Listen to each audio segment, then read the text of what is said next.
Hi mga be, for today's video, i-review natin itong Redmi 13C na nabili ko sa Shopee for only 3,689 pesos.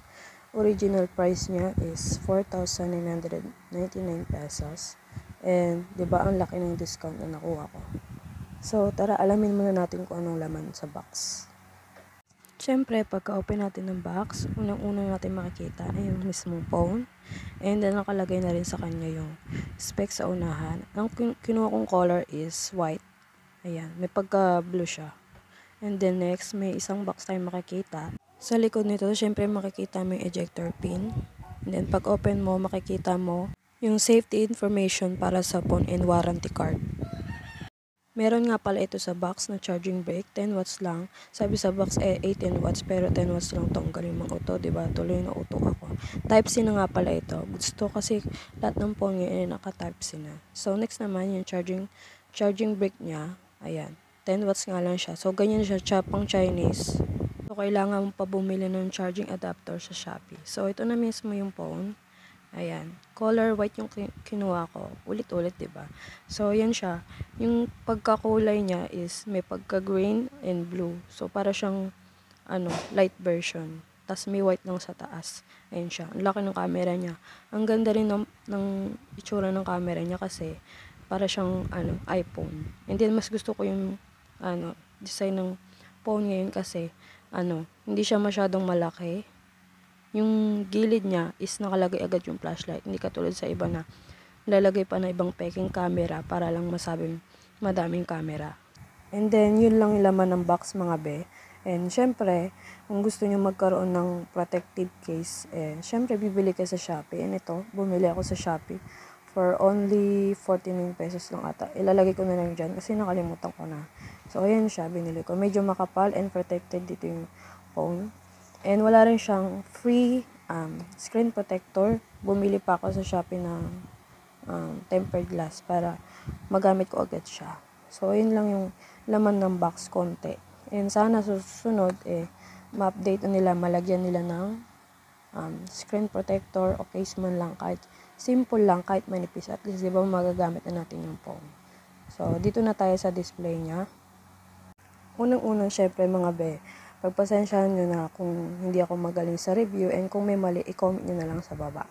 So, sa display nito, meron siyang IPS LCD, 90Hz for smooth gaming experience. And lalo na sa batak mag-ML dyan. Nakakatulong kasi yung 90Hz for smooth gameplay. Yan. And ito, naka 60Hz pa lang siya. So, lalagay ko muna sa 90Hz para mapakita ko sa inyo kung gaano ka-smooth yung display niya kapag naka 90Hz. So, meron siyang available na, ayan, 60Hz, and meron siyang 90Hz. So, pwede mo siya dito sa default para, ano ba nga yun? Nakalimutan ko. So, parang pagkakaalam ko ulit. Comment nyo na lang kasi medyo nakalimutan ko na. Pag alam ko, pag default is automatic siya mag 60Hz to 90Hz. Magpapalit siya kapag kapag hindi kailangan, magiging 90Hz siya, ay 60Hz. Pagka nasa gaming na siya, kung ano mang nilalaro yung games dyan, mapupunta siya sa 90Hz. O kaya pag nasa home screen ka, ganyan, pupunta siya sa 90Hz. Yan, naging smooth na siya, diba? And then, syempre sa FB rin, naging smooth siya. Ayan. Diba? Makakatulong siya para maging smooth yung gameplay nyo. So, pagpasensyahan nyo na kasi may sipon ako. So, yung babalik na natin sa 60Hz. Kaya ako binabalik sa 60Hz is para makatipid tayo sa battery. So, alam ko naman na matagal to malowbat. Lagi ko na to ginagamit. 10 days na to sa akin. So, alam ko sa sarili ko na talagang matagal to malowbat. Pero pagdating sa games, masasabi ko na medyo may pagka hindi mo sobrang mabilis May pagka mabilis siyang malobat. Lalong pag gamit mo yung data. And dito na tayo sa, ano ba tawag dito? Yung mga kailangan mo sa phone. Ayan, meron siyang, pakita ko na lang sa inyo. Post nyo na lang. Meron siyang importante sa akin, screen record. Ayan. Tapos ayan yung iba niyang mga pwede mong pagpipilian. Pwede ka pa kumuha dyan, meron pa. Ayan. Bedtime mode, storage, focus mode. Di ko naman ginagamit yan. So, ayan siya. Ito yung max ng brightness niya. Naka-flashlight gamit ko sa phone. Ayan. Ito naman pinaka-low niya. Ano ba yan? Hindi ako sanay kasi sanay ako sa Samsung. So, ayan. Yung pinaka-low. Ayan. Hindi ako sanay. Ano ba yan?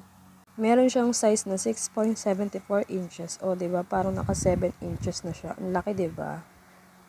Ang resolution nito ay naka 720p x 1600 pixel and 20:9 ratio. Alam ko, meron na mga angal dyan. Ay, ba't naka 720p lang? And baka kitang-kita na yung ano dyan. Ayan. Sabi, ganun diba? Kasi mga naririnig ko. Pero para sa akin, kasi ang tagal na ito sa akin, syempre lagi ako nakatutok ako dyan pag manonood, ganyan. So, makikita nyo naman, diba? Hindi naman halata sa screen. Hindi siya halatang naka 720p. And ang maganda kasi sa 720p is, napapatagal niya malobat ang cellphone. Kaya mas gusto ko naka 720p. Kaya kapag may lumalabas sa phone, nagugustuhan ko lalo na kapag naka 720p kasi mas matagal siya malobat. So, ito ewan ko ako mabibigyang hustisya. Pero, dito kasi sa phone ko is medyo malabo yung yung camera ko. Siguro di ko na naman napunasan bago mag-video. Namamadali kasi. So, ayan, nakikita nyo naman. Ang ganda ng display niya. Ayan, di ba? Hindi naman halatang 720p. Kaya, okay lang sa akin. Bumibili ako ng phone na naka 720p. Bukod sa tipid sa battery, maganda rin naman yung display niya. Siyempre, sa right side, nandito yung kanyang volume rocker and then fingerprint scanner. And then, dito naman sa baba, yung kanyang microphone, Type-C port and speaker. And dito naman sa kanyang left side ay meron siyang SIM card tray na nagsusupport ng 2 SIM card at isang micro SD card. And expandable to 1TB. Sa top naman ng phone ay yung kanyang 3.5 headphone port. And kung makakapalan ka naman sa bezel niya, para sa akin ay sakto lang siya for the price kasi mura-mura lang nito is 4,999 pesos lang. Kaya huwag ka nang magtaka kung bakit ganito yung bezel niya. For me lang kasi, sakto lang siya for the price. Yun lang. Ang front camera nito ay naka 8MP. Ang back cam naman ay naka 50MP, 2MP, and 0.08MP. Sa cam niya, ito yung mga pwede mong pagpilian. Video, time-lapse, and then portrait, night mode, 50MP. Ayan. Tapos, meron lang siyang supported ng ang pag-video niya ay naka 1080p and 30fps. And then, ang front niya, ganun din. Ayan, ang front niya. 1080p and 30fps. Then, magbibigay ako ng sample. Maglalagay na ako dyan sa mga picture ko nito mga nakarang araw.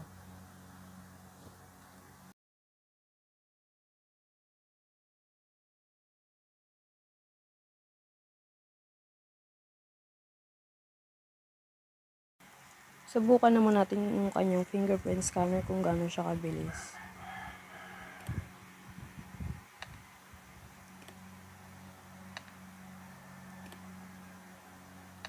So, ito nga pala yung mga hindi ko ibang nabanggit. Ayan.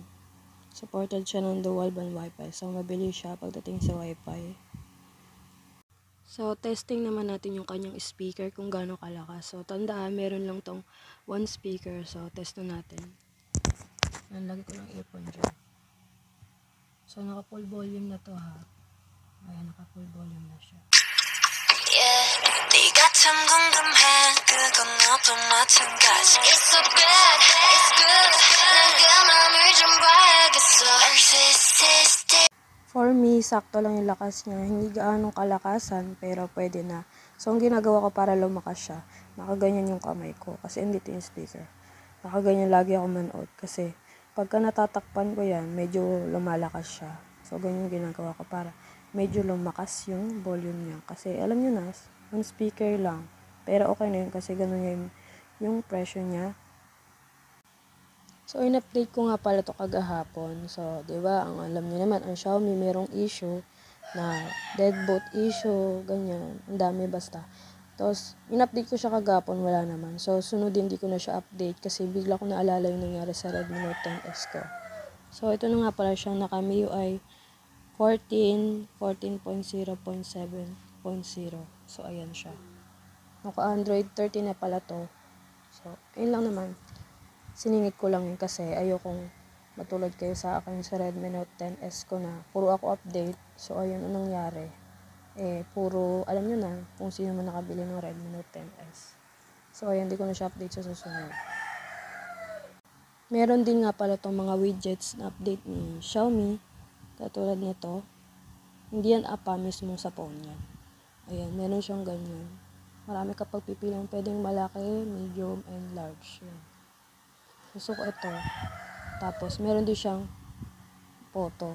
Yan, pwede kang maglagay. Ayan, ito ipapakita ko sa inyo. Yun yung widgets niya.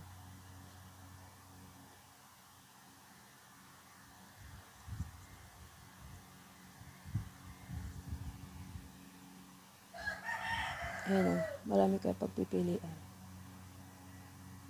Ito, dinownload ko lang color widgets para sa percentage ng battery kasi hindi ko minsan makita. Ayan siya. Ayan lang yung mga niya, widgets.